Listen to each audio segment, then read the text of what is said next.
என்னோட கருத்து இந்த சமூகத்துக்கு பயனுள்ளதா இருக்குன்னு நினைக்கிறவங்க மட்டும் இந்த மூவேந்தர் மீடியாவை சப்ஸ்கிரைபிள் பண்ணிட்டு பெல் ஐக்கான ஆள் கொடுத்து ஃபாலோ பண்ணிக்கோங்க. நன்றி. வேளாளர் சமூகத்தின் அரசியல் விடியலுக்காக போராடி தேவேந்திரகுல வேளாளர் சமூகத்தை அரசியல் படுத்த வேண்டும் என்ற ஒற்றை நோக்கத்தோடு களமாடி தன் உயிரை தியாகம் செய்த இந்திய சுதந்திர போராட்ட வீரர் தியாகி இமானுவேல் சேகரனார் அவர்களின் 67ஆம் ஆண்டு நினைவேந்தலை முன்னிட்டு மதுரை அரசு சட்டக்கல்லூரி மாணவர்கள் இந்த வரலாற்று சிறப்புமிக்க நிகழ்வினை ஒருங்கிணைத்த அனைவருக்கும் எனது சார்பாகவும் நான் சார்ந்திருக்கக்கூடிய தமிழ் தேசிய புலிப்படையின் சார்பாக எனது மனமார்ந்த நன்றியை தெரிவித்துக் கொள்கின்றேன். இந்த தேவேந்திரகுல வேளாளர் சமூகத்தின் தொடர்ச்சியாக பல வரலாற்று சிறப்புமிக்க புத்தகங்களை வெளிக்கொண்டு பல்லர்களே பாண்டியர்கள், தேவேந்திரகுல வேளாளர்கள் தான் இந்த பாண்டிய சமூகத்திற்கு சொந்தக்காரர்கள் என்று பலவிதமான வரலாற்று சிறப்புமிக்க நூல்களை அளித்துக் கொண்டிருக்கும் எனது மதிப்புமிகு அருமை அண்ணன் செந்தில் மலர் அவர்களே, தன்னுடைய சமூகத்தின் விடியலுக்காக தொடர்ச்சியாக அரசியல் ரீதியாக களமாடி கொண்டிருக்கும் பாட்டாளி மக்கள் கட்சியின் பொதுச் செயலாளர் அண்ணன் வடிவேல் ராவணன் அவர்களே, காங்கிரஸ் கட்சியின் மாநில பொதுக்குழு உறுப்பினர் அருமை அண்ணன் டாக்டர் மூர்த்தி அவர்களே, சமூக சிந்தனையாளர் சமூக செயற்பாட்டாளர் அண்ணன் ராஜா தேவேந்திரன் அவர்களே, பாட்டாளி மக்கள் கட்சியின் மாவட்ட செயலாளர் அண்ணன் மனோ தேவேந்திரன் அவர்களே, தமிழக தேசிய கழகத்தின் நிறுவனர் அண்ணன் மு க வையவன் அவர்களே, இந்த நிகழ்வினை சமூக வலைதளங்களில் தன் மக்களுக்கு கடைசி வரைக்கும் கொண்டு சேர்க்கும் பணியினை மிகச் சிறப்பாக செய்து கொண்டிருக்கும் எனது அருமை நண்பர் அண்ணன் மூவேந்தர் மீடியாவின் தோழர் தினேஷ் அவர்களே, TKV ராஜா அவர்களே, அனைவருக்கும் எனது வணக்கத்தை தெரிவித்துக் கொண்டு இந்த வரலாற்று சிறப்பு மிக்க நிகழ்வினை நடத்தி கொண்டிருக்கும் அரசு சட்டக்கல்லூரி மாணவர்கள் தொடர்ச்சியாக இந்த பணியினை செய்து வர வேண்டும். அதற்கு உற்ற துணையாக நாங்கள் இருப்போம். பட்டியல் வெளியேற்றத்தால் இந்த தேவேந்திரகுல வேளாளர் சமூகத்தின் அரசியல் விடுதலையை தீர்மானிக்கும் என்பதை நாம் தெளிவாக புரிந்து கொள்ள வேண்டும். அதற்கு அடுத்தபடியாக வரலாற்று சிறப்பு மிக்க தகவல்களை நம்முடன் உரையாட இருக்கின்ற காரணத்தினால் நான் ஒரு சிறு தகவல்களை மட்டும் பதிவு செய்கின்றேன்.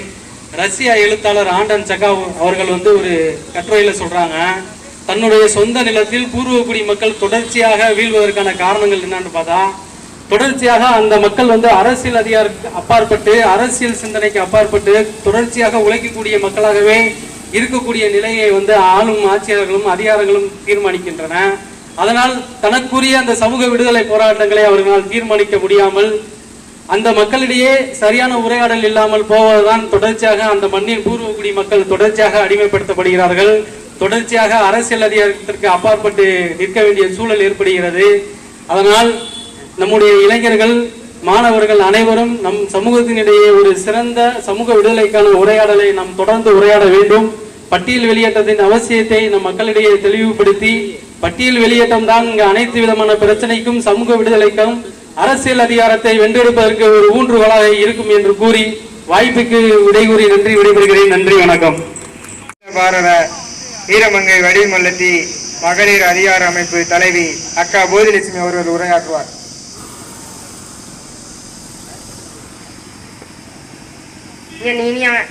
என் இனமான இனிய சொந்தங்கள் அனைவருக்கும் என்னுடைய முதல்கண் வணக்கத்தை தெரிவித்துக் கொள்கிறேன். மற்றும் சட்டக்கல்லூரி மாணவர்கள் நடத்தும் மாண்புமிகு தியாகி இமானுவேல் சேகரனார் அவர்களின் இந்த விழாவில் கலந்து கொள்வதில் மிக்க மகிழ்ச்சி அடைகிறேன். நான் மட்டும் மகிழ்ச்சி அடையவில்லை, இங்கு வந்திருக்கும் அனைத்து தலைவர்களுமே வந்திருக்காங்க. அனைத்து அரசியல் தலைவர்கள், ஜாதிய தலைவர்கள் அனைவருமே வந்திருக்கிறார்கள். அவர்களுக்கும் என்னுடைய மனமார்ந்த நன்றியை தெரிவித்துக் கொள்கிறேன். மற்றும் நம்ம இந்த சட்டக்கல்லூரி மாணவர்களுடைய தாய் தந்தையர் அவர்களையும் நான் வணங்குகிறேன். ஒரு நிகழ்ச்சியை எடுத்து செய்ய வேண்டும் என்றால் ஒரு துணிவு வேண்டும், ஒரு தைரியம் வேண்டும். அகர முதல எழுத்தெல்லாம் ஆதிபகவன் என்று கூறுவார்கள். அந்த ஆதிபகவனுடைய உருவமான நாங்கள் சத்திரிய வம்சத்தை சேர்ந்த தேவேந்திரகுல வேளாளர்கள் சிவனை வழிபடுபவர்கள். இந்த சிவ கோத்திரத்திலே நம்முடைய தமிழரையும் தமிழ் பண்பாட்டையும் தமிழ் கலாச்சாரத்தையும் தமிழ் மண்ணின் பெருமையும் அறிந்தவர்கள் மூத்த குடி தேவேந்திரகுல வேளாளர் மக்கள் என்பதை மனதில் கொண்டு எந்த ஒரு செயல் செய்தாலும் நாம் நம்முடைய வரலாற்றை தெரிந்தால்தான் வரலாற்றை மீட்டெடுக்க முடியும் என்பதில் திண்ணமாக இருக்க வேண்டும். நம்முடைய வரலாறு, செந்தில் மலர் அவர்கள் உட்கார்ந்து இருக்கிறார்கள், அவர் ஒரு வரலாறு. அவருடைய வரலாற்று புத்தகங்களை வாங்கி வாசியுங்கள். பயிற்சி வேண்டும். வரலாற்றுக்கு பயிற்சி முக்கியமாக தேவை. அந்த பயிற்சி வேண்டும் என்றால் அரசியல் வேண்டும். உங்களுக்கு அரசியல் இல்லாமல் நாம் எதுவுமே செய்யவே முடியாது. அரசியல் களத்தில் அனைவருமே நீங்கள் குதிக்க வேண்டும். இப்ப சொன்னாங்க நம்ம சட்டக்கல்லூரி மாணவர்கள் இருக்கீங்க, இதுல பெண்கள் இல்லவே இல்லையா? சட்டக்கல்லூரியில பெண்களும் இணைந்து உங்களுடன் படித்துக் கொண்டிருக்கிறார்கள், பணியாற்றுகிறார்கள். ஏன் ஒரு பெண்களை கூட நீங்கள் அழைத்து வர முடியவில்லை என்பதிலே நீங்க ஒரு விழிப்புணர்வுடன் இருக்க வேண்டும். நமக்கு விழிப்புணர்வு தான் மிகவும் அவசியம். நம்முடைய வரலாறு, நம்முடைய அனைத்து கோயில்களும் பரிவட்டங்களும் பட்டங்களும் முதல் மரியாதையும் நமக்குத்தான் உண்டு என்பதை நீங்கள் உணர்த்த வேண்டும். உங்களுடைய வீட்டு குழந்தைகளுக்கும் உங்களுடைய பிள்ளைகளுக்கும் நீங்கள் உணர்த்தினால்தான் நாம் தேவேந்திர குல வேளாளர்கள் 1936 நாம் ஒரு சூழ்ச்சி தான். இது சூழ்ச்சியின் காரணம் அரசியல் சூழ்ச்சி மட்டுமல்ல, நாம் சேர சோழ பாண்டிய வம்சத்தை சேர்ந்தவர்கள் என்று மட்டும்தான் நீங்கள் அப்படியே கூத்தாடுங்க. சேர சோழ பாண்டிய வம்சத்தில் சேரர் எப்படி வந்தார், சோழர் எப்படி வந்தார், பாண்டியர்கள் எப்படி வாழ்ந்தார்கள்? நம் பாண்டியர்கள் தான் 3000 ஆண்டுகளுக்கு முன்பேயே நம்முடைய ஆட்சி புரிந்தவர்கள். சிபி சக்கரவர்த்தி, சோழ மன்னர், பாண்டிய மன்னர்களுமே தன்னுடைய கையை வெட்டி கொண்டார்கள். 3000 ஆண்டுகளுக்கு முன்னே இதெல்லாம் நீங்க படிக்க வேண்டும். அசோக கல்வெட்டில் இருக்குது, கிரேசிய கல்வெட்டில் இருக்குது. கல்வெட்டுகளையும் நூல்களையும் தெரிந்து கொண்டால் தான் நாம் வரலாற்றை மீட்க முடியும். நேரம் கம்மியா தான் கொடுத்திருக்காங்க. தம்பி பக்கத்துல சொன்னாங்க, அம்மா ஒரு 2 நிமிஷத்துல முடிச்சிருங்க, நாங்க இவ்வளவுதான் பெர்மிஷன் வாங்கியிருக்கோம் அப்படின்னு சொன்னாங்க.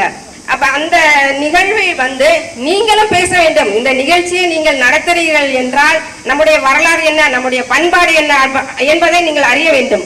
நேற்று ஒரு அரசியல் நிகழ்ச்சியில் பேராசிரியர் அவர்களுக்கு பிறந்த நாள் விழா நடைபெற்றது. அந்த அரசியல் நிகழ்வில் அனைத்து கட்சி தலைவர்களும் இருந்தார்கள், ஜாதிய தலைவர்களும் இருந்தார்கள். ஒவ்வொருவருமே நம்முடைய தேவேந்திர குல வேளாளர்களுடைய பெருமையை தான் கூறிக்கொண்டிருந்தார்கள். தேவேந்திர குல வேளாளர் என்று கூறி நமக்கு இந்த அடையாளத்தை மீட்டெடுக்க வேண்டும் என்றால் நாம் அனைவருமே நம்முடைய அடையாளம் என்ன என்பதை நீங்கள் கற்றுக்கொள்ள வேண்டும். அப்பொழுதுதான் நம் அரசியலிலும் பதிவ முடியும். பட்டியலில் இருந்து வெளியேறுவதுதான் நம்முடைய முக்கிய குறிக்கோளாக இருக்க வேண்டும். இப்ப மணிமண்டபம் கட்டுறதுக்கு அரசு கொடுத்திருக்காங்க. அதே மாதிரி அரசு விடுமுறை அறிவிப்போம் என்றும் கூறியிருக்கிறார்கள். அவர்களுக்கும் நன்றியை நம்ம சொல்லுவோம். ஒரு மணிமண்டபம் கட்டுவதற்கு நம்முடைய தேவேந்திர குல வேளாளர் மக்கள் 1 ரூபாய் போட்டால் போதும், மணிமண்டபத்தை நம்ம எழுப்பி விடலாம். எத்தனையோ மணிமண்டபங்கள் கட்டலாம். ஆனால் நம்முடைய லட்சியம் நாம் பட்டியலை விட்டு வெளியேற வேண்டும். அதில் தான் நம் முனைப்போடு செயல்பட வேண்டும். அண்ணன் செந்தில் மன்னர் அவர்கள் எல்லாம் மீட்டிங் எத்தனையோ நிகழ்ச்சிகள் நடத்துறாங்க. அதுல எல்லாம் இளைஞர்கள் யாருமே வருவதில்லை. அந்த வந்தவங்களே வந்துகிட்டு இருப்பாங்க. என்னைட்டையும் கேட்பாங்க, நிறைய கருத்தரங்கு எல்லாமே போவோம். அம்மா என்னம்மா நீங்க எல்லாம் பெருசுகளா தான் இருக்கீங்க, நீங்கள் விழிப்புணர்வு வந்தாதாப்பா அந்த கூட்டமும் நிகழ்ச்சியும் நம்முடைய வரலாறும் உங்களால் கற்றுக்க முடியும். இந்த நிகழ்ச்சி இவ்வளவு சிறப்பா நீங்க நடத்துறீங்கன்னா இன்னும் வரலாறு தெரிந்தால் இந்த இடம் உங்களுக்கு போதாது. மாடு கட்டி போரடித்தால் மாளாது என்ற இந்த மதுரையிலும் சங்கம் வளர்த்த இந்த மதுரையிலும் தேவேந்திர குல வேளாளர்களுடைய பண்பாடு நிறைய இருக்கிறது. கண்ணகி இங்க இருக்காங்க, நம்முடைய கண்ணகியினுடைய கோவலனுடைய பட்டம் இருக்கிறது. நம்ம நெல்பயிர் இங்கேயுமே நடவு திருவிழா இருக்கிறது. பட்டீஸ்வரர் கோயில் மட்டுமல்ல, திருப்பரங்குன்றம், பழனி, காஞ்சி காமாட்சி என்ற கோயில்கள் நம்ம சொல்லிக்கொண்டே போகலாம். பட்டயங்களும் பூரா வரலாறும் அதில் பொறிக்கப்பட்டு விட்டது. அந்த வரலாறுகளை நீங்க இன்னும் கற்றுக்கொள்ள என்பதில் மிக மன வருத்தத்துடன் பெண்களை நீங்கள் நம்ம சமுதாய அரசியல் மீட்டிங் மட்டுமல்ல அனைத்து துறைகளிலுமே நீங்க வெளிக்கொண்டு வர வேண்டும். இப்ப நிகழ்ச்சிகளை நிறைய பெண்களுக்கு பாலியல் வன்கொடுமைகள் எல்லா ஜாதியிலும் இருக்குது. இது ஏன் அப்படி நடக்குது? பாலியல் வன்கொடுமைக்கு காரணமாக நாம் யாருமே நீங்க இருக்கக்கூடாது. ஜாதிய படுகொலை நடக்குது என்றால் ஏன்னா அவங்கவுங்க நம்முடைய சமுதாயத்தில் நாம் அனைவருமே நல்ல ஒரு அந்தஸ்தம் தான் இருக்கோம். அப்பொழுது நம்ம படிக்கலையா, நம்ம வீட்டு பிள்ளைகளை நீங்கள் திருமணம் பண்ணீங்கள், ஏன் நம்ம தான் ஒரு நிகழ்ச்சியை தவறாக ஏற்படுத்துறதுக்கு நம்ம காரணமா தேவேந்திர குல வேளாளர் மக்கள் ஒரு காரணமாகவே இருக்கவே கூடாது. பாலியல் வன்கொடுமைகள்லாம் இது நடக்குது அப்படின்னாக்கும் இதுக்கும் நம்ம வரலாற்றை நீங்க தெரிஞ்சுக்குங்க. வரலாற்றை தெரிஞ்சாதான் பெண்கள்லாம் நிறைய பாதிக்கப்படுறாங்க. ஒரு சின்ன குழந்தை பாதிக்கப்பட்டது. அந்த குழந்தையை போய் நாங்க பார்த்து எவ்வளவோ எடுத்து சொல்லியும் அவர்கள் வெளிவர மறுத்து விட்டார்கள். ஏன் மறுத்து விட்டார்கள்? இந்த ஜாதியம் ஜாதியம் ஜாதியம் என்று ஜாதியை பேசும் உங்களுக்கு என்ன அருகதை இருக்கிறது? நாங்கள் 1936 எந்த இடத்தில் இருந்தோமோ அந்த இடத்தில் அடுத்த வருடம் இருப்போம் என்று கூறி வாய்ப்பளித்த நல்ல உள்ளங்களுக்கும் அன்பு நெஞ்சங்களுக்கும் என் இணைய இனமான சொந்தங்கள் அனைவருக்கும் என் நன்றியை கூறி விடைபெற்றுக் கொள்கிறேன். நன்றி, வணக்கம்.